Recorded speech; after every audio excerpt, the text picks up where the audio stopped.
but it came out now. They pick up these particular instances, these images, as to try and to counter show how the individual was in his prime. So let me just show this to you. I just want to get the adverts off, and maybe I'll show this. But listen to this guy here, and this is apparently Joe Biden. But let's just play this here. I just want to share this, and you listen to the man speak, and it's like a different generation, an individual that is not a zombie, and it's someone that is not controlled. You tell me, you know the Joe Biden that you know. Listen to this Joe Biden here. I'll share the screen here. Yeah. And we'll play this here. And why I'm raising this, because he made a phenomenal speech on apartheid South Africa. Now listen to this. Listen to this. I'm going to play this here and expand it and play this. Listen to the speech. Disturbs me more than the policy that you call a policy is the rationale for the policy. Rationale for the policy. You set out 4 principles that you adhere to, and then and I will go over them in a moment. Then you say on page 14, we must not become part of South Africa's problem. We must remain part of their solution. We must not aim to impose ourselves, our solutions, our favorites in South Africa. Damn it, we have favorites in South Africa. That's George Schultz. That's the Secretary of State, I think, under Ronald Reagan. South Africa. The favorites in South Africa are the people who are being repressed by that ugly white regime. We have favorites. Our loyalty is not to South Africa, it's to South Africans. And the South Africans are majority black, and they are being excoriated. It is not to some stupid puppet government over there. It is not to the Afrikaners regime. We have no loyalty to them. We have no loyalty to South Africa, to South Africans. And the fact of the matter is I listen to this rationale, first of all. It is the leaders of South Africa and their people, black and white, who have the majority responsibility. They must rise to it. Well, they are rising to it. They're rising to it. The only thing left available to do with that repulsive, repugnant regime of Afrikaners there. And it's the only way they have. They've tried everything for the last 20 years. They begged, they borrowed, they crawled, and now they're taking up arms. The second thing, progress toward peace requires a timetable. Timetable, elimination of apartheid. What's our timetable? What are we saying to that repugnant regime? Are we saying you've got 20 days, 20 months, 20 years? We ask them to put up a timetable. What's our timetable? These people are being crushed.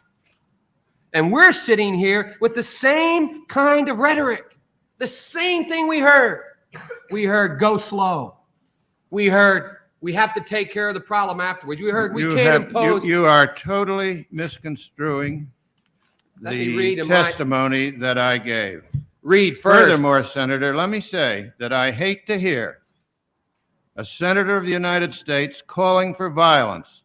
I'm not calling for violence. That's what you're doing. I hate to hear exactly what you're doing. I hate to hear an administration and a Secretary of State refusing to act on a morally abhorrent point. I hate to hear this country. I'm ashamed that this country puts out a policy like this that says nothing. Nothing. Wow. Wow. That was Did good. you hear that? I mean, that's a different man entirely. Yeah. This is a situation. I mean, it just goes to show. I mean, the guy's zombified. I mean, he's actually talking about the armed resistance that the ANC, and there was it ties up to Palestine, because there's the Hamas body and there's the Al-Qassam Brigade, which is a militant resistance. And in South Africa, you had the ANC government, you had the Pan-Africanist Congress, all these political parties, and then you had the armed resistance, the Umkhonto we Sizwe. These were militant organizations. I mean, they engaged in certain instances in act of terror. And the message that he was basically pointing and painting out there was a radical message, essentially calling for resistance in the face of oppression. I mean, now you just contrast.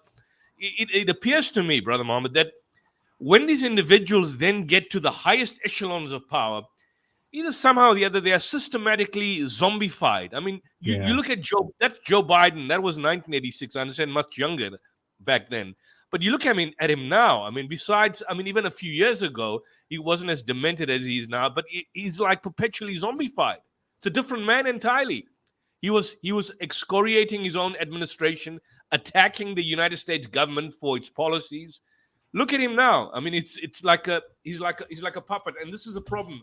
They either make you, and that's why I say that at some level, presidents are not elected, they are selected, and they're controlled. And it's quite clear that he's not running the scene. I mean, with those kind of radical views, you can't get anywhere. But you see, I just wanted to share that as a kind of a thought, and tie it up with the fact that what we experience in South Africa and what the Palestinians are experiencing right now is similar in the sense that both of us experienced apartheid. Both of us were subjected to apartheid. But of course, the scale of the massacre and the genocide being perpetrated against the Palestinians is far worse and far in excess of what the South African public basically experienced. That takes me back to Saturday night's program, and we just put out the feel out there about the fact that why is it that Israeli supporters and Israelis in general, and we use the term cultural pigs, and we use the term pigs because a pig is a creation of Allah, it's a creation of God. So it's an animal, and God uses these animals. They get rid of filth. They eat the feces of other animals, pigs generally. So they are, in other words, in a manner of speaking, if I could use it in this way, they are God's, what I could say, the garbage containers created by God for all the other kinds of filth that is excreted by other animals. And so when we describe somebody as a pig as such, or piggish in behavior, it's not to run down the pig, but it's basically to run down the individual in terms of his behavior and his mannerisms and his appalling style and his conduct. And we never expected, the response that we got or the phone calls that we got of the individuals. But why is it that Israeli supporters, Zionists, and those who are pro-Israel revealed the most repugnant, repulsive form of behavior that you can probably imagine? They're abusive, they are vulgar, they threaten people, they attack you. In many instances, you've had individuals and the members of the secret agents of the Israeli regime that engage in assassinations and killing people. So this is a bad lot of individuals, and I think it manifests itself on Saturday. So what myself and Brother Muhammad have agreed to do is that either this weekend, either on Sunday or Saturday night or Sunday night, one of the nights, we'll probably work out a better schedule. We are going to have an open session. And this video is a prelude to say, look, we are inviting people to the open session. This will be on either Saturday or Sunday. On Saturday in particular, now we don't support, we in Islam, the Quran is quite clear. That, oh, you believe, most certainly intoxicants and gambling and idol worship and the divination of arrows are an abomination of Satan's handiwork. We don't gamble. But there was an individual out there that basically stated that he put a bet. His name was Tonto. Name is Tonto. I don't know who this guy, a white character. And he revealed himself to be a scumbag. Because why I'm calling him a scumbag? Because he started getting vulgar with us. Vulgar, using the zaps fingers, using abusive language. He was then muted by Brother Muhammad. So I will make a special request to Brother Muhammad not to mute him this time. If he wants to be vulgar, let him be as vulgar as possible to expose him. But he made a bet. He said he's willing to pay $1,000. I don't know if you saw that segment. We'll probably play that segment. $1,000 that he has a video in his possession, which a journalist or reporter that gave to him, a video which shows rape, which apparently shows Hamas raping individuals. So because we are confident of our position, I'll double that. $2,000. Let's look at the exchange rate. In terms of South African rands, if you look at rand, one time in South Africa, and this is strangely enough, during the apartheid era, in 1980, 1981, 82, £1 was equal to $1.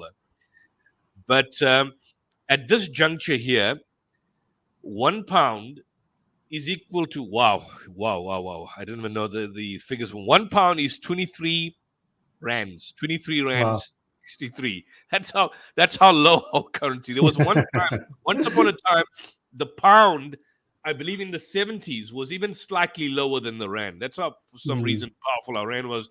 This is the dynamic of how politics work. Now it's 1 pound. 1 pound is 1 rand. So if you're looking for 1,000 pounds, that's basically, in terms of rand, 1,000 pounds is about 23,633 rands. 1,000 pounds is 23,630. That's a lot of money for many people in South Africa. Earning 1,000 pounds or earning 23,000 rands per month is, you could categorize yourself as middle income in this country, depending on your profession. 2,000 pounds, on the other hand, is in rand sterling, is equal to, I'll just give you the actual figures, 47,266.57. So this is a deal to Tonto. Maybe he can bring the Lone Ranger along with him, because Tonto was the sidekick of the Lone Ranger. If this character Tonto is willing to is able to bring a video of a Hamas individual engaged in rape. That's what he said he has, and is a journalist. He's got a video of a Hamas member that is engaged in rape. I'm willing to give you 2,000 pounds. That is 47,266 rands and 57 cents. That's a deal. If you want to have this, we don't gamble, but that's a deal. You show us a video of a rape, and if you are unable to, then I'm going to ask you to pay 1,000 pounds to a charity that is going to be decided by Brother Muhammad.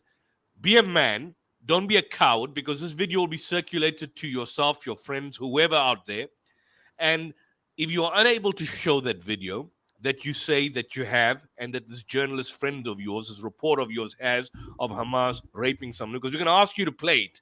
You asked me, and you said, if you have a video, will we play it for you? And I assume this video shows Hamas raping someone. So if you have that video, I'm going to ask you to play it. And if you're unable to play it, then you'll have to give 1,000 pounds to be payable to a charity to be nominated by Brother Muhammad. So that's the challenge out to you.